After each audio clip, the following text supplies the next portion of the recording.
have to stop this war machine by joining forces to support Ukraine with all our might. First and foremost, this requires us to urgently bolster Ukrainian air defense. Germany will provide additional air defense systems and much-needed ammunition. On top of that, I agreed with Pete Hegseth during my trip to Washington, D.C. last week that Germany will contribute to providing the 5 urgently needed Patriot systems as quickly as possible. How we can achieve that is something we will coordinate closely and in a spirit of mutual trust among partners within the next few days. I already want to thank Secure for his support in bringing this coordination to a successful conclusion. Germany and its partners will also contribute to this effort with the resources that we are currently mobilizing as part of our enduring action on air defense. Let me take this opportunity to thank Belgium, Denmark, Sweden, and Norway for their significant contributions here. Only a few weeks after the relaunch of the initiative, there are already indications that we can significantly top last year's success. In addition, we will, together with our British friends, provide 220,000 rounds of 35mm ammunition for the Gepard anti-aircraft gun system at short notice, financed by Germany. To protect the skies above the Ukraine, we have to support the Ukrainian armed forces in their offensive efforts to weaken Russia's aerial warfare capabilities. That is why we are financing the comprehensive procurement of long-range UAVs from Ukrainian production. These systems are already proving their value on the battlefield. They are destroying Russian aircraft, drones, and missiles on the ground well before they can pose a threat to Ukraine, its urban centers, or infrastructure. The first systems, financed by Germany, will be delivered to the Ukrainian armed forces within the next few days and will be ready for immediate use. And we are going to strengthen this capability further by providing additional investment and arranging a close technical cooperation between the German and the Ukraine defense industries. This sends a clear message to Putin. Dragging out the war will come at an ever higher cost to him. Ukraine will continue to successfully defy Putin's war machine and will weaken it a little more every day. It is our duty, colleagues, and our obligation to actively support our Ukrainian friends in this regard. Thank you so much.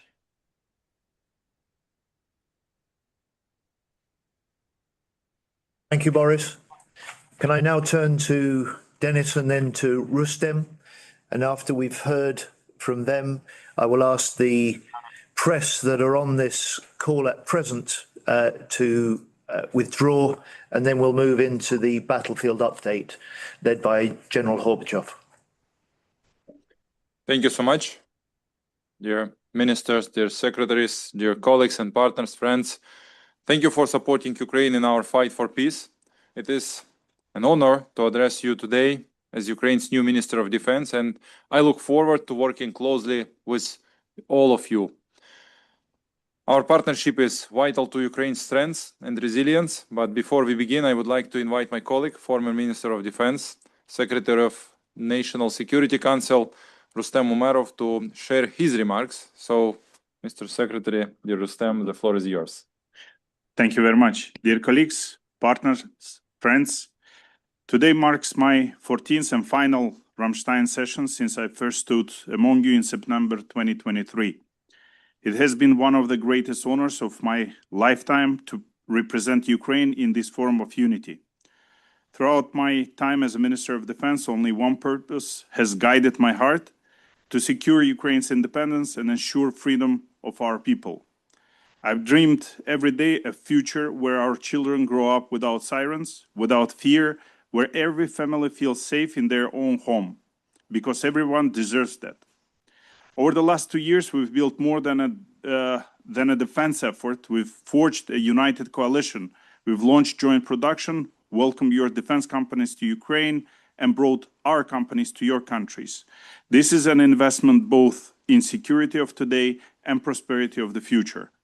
Our transition of leadership is a part of that future. It is my honor to pass the torch to the new Minister of Defense of Ukraine, Denis Shmyhal. Just as you have trusted me over these 2 years, I invite you to put your trust in Minister Shmyhal. Minister Shmyhal takes on this role with the strength and experience. The mission continues with the same clarity, the same urgency. In 2025, international security assistance for Ukraine reached a record-breaking 43 billion, the highest figure since the beginning of the full-scale invasion. Together with our partners, we built 9 functional capability coalitions. We launched the transfer of F-16s and Mirages. We invited the drone coalition, granting us technological advantage on the battlefield. And as this mission carries forward, the impact of your support continues to echo where it matters most, on the front lines with those who risk everything for our freedom. Ukraine is no longer just a recipient, we are now a fully fledged contributor to joint production. Over the past 2 years, we have invested more than 20 billion into our own defense industry. Today, nearly 40% of frontline needs are covered domestically, and 95% of drones used at the front are made in Ukraine.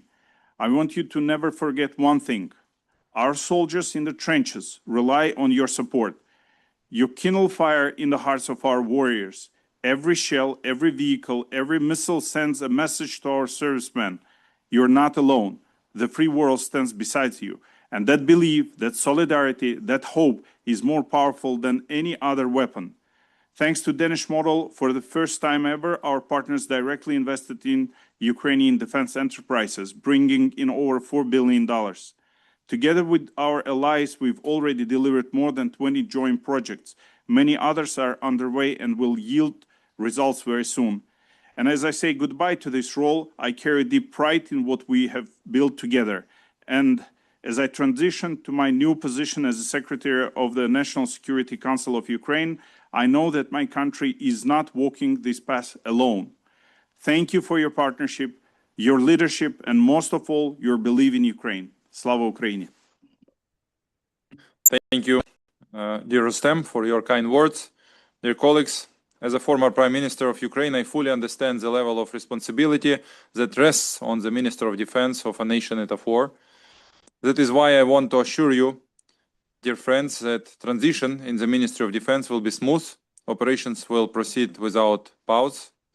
Everything we have accomplished together will remain a priority. Dear partners, Ukraine is fighting not only for our sovereignty, we fight for our joint values and peace on the European continent. We are grateful to stand shoulder to shoulder with you in these joint efforts. Ukraine Defense Contact Group remains the key platform for coordinating international military assistance to Ukraine. Today, I want to use this opportunity to appeal to you, our partners and allies, for further support. My first request related to the urgent procurement of the US weapons for Ukraine. Air defense, especially Patriot and PAC-3 missiles, along with ammunition, are crucially important to us. This night, another one, massive combined attack, 24 missiles, 426 drones, battle drones, attacked Ukraine civilian objects. Again, we have casualties and victims among civilian population. So Russian terror is continuing, so we need to strengthen our air defense. I request the US to make these weapons available for purchase and our European partners to extend all the needed financing for their procurement. My second request is for financial support. Ukraine needs $6 billion to close this year's procurement gap. This will allow us to build more FPV drones to hold the line, more interceptor drones to counter Shahid attacks, and additional deep strike weapons to take the war back to Russia. Third is preparation for 2026. I call upon our partners to allocate funds for Ukraine in their 2026 budgets proposals starting now. Safe loans are another critical source for financing for the coming year, and we need to ensure Ukrainians' inclusion in this program. Our mission is collective, and our unity remains our greatest strength. I look forward to working with all of you, with each of you, to achieve these goals and secure a lasting peace. Let me give the floor for a minute to Ukrainian Chief Commander General Syrskyi for the short remarks. Mr. General, please. Thank you. Federal Minister of Defense, Secretary of State, Honorable Ministers of Defense and your representatives, colleagues. First of all, allow me to express my sincere gratitude to everyone for staying with us in an evil but faithful time for Ukraine. I'm grateful for the active political support and comprehensive military assistance of our allies. I can assure you that with these efforts side by side with Ukrainian soldiers, you defend our land from the aggressor and at the same time protect the democratic values and security of Europe. I will be frank, without the weapons, financial assistance, training of our defenders, humanitarian projects and other comprehensive support provided to Ukraine, it would be 1,000 times more difficult for us to overcome the brutal aggression of Russia. I can convince you that the invasion of the Russian Federation in Ukraine has changed our lives, but it has not changed us and our principles that we share together with the democracies of the world.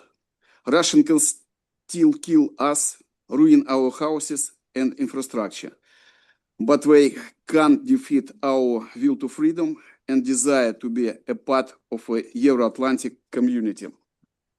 Our priority is not only to destroy the Russian military machine, but also to continue implementing reforms and developing democratic principles in the whole sphere of life.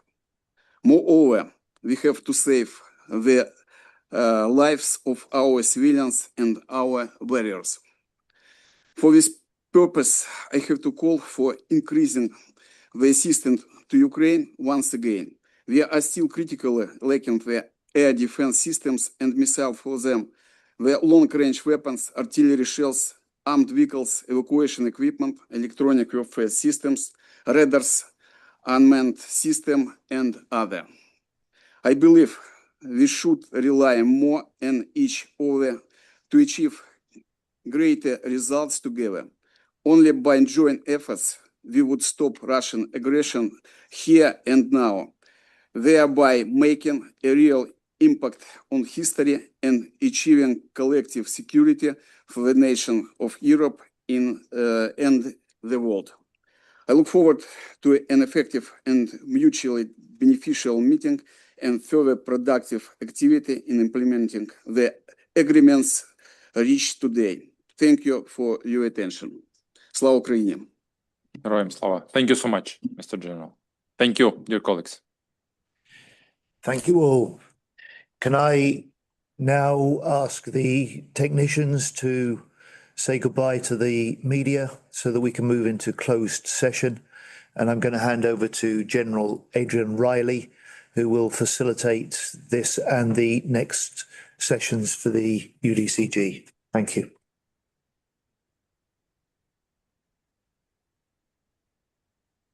You do that. For those who haven't seen the instructions already, can I ask you please to dial out of this link now? There's a second link which is only for the participants of the meeting, which excludes the press, and that way we can be quite clear that we won't have any press engagement with the following meeting. So please can you dial out of this meeting now, and for those who've got it, dial back in with the second link that's been provided to you. Thank you.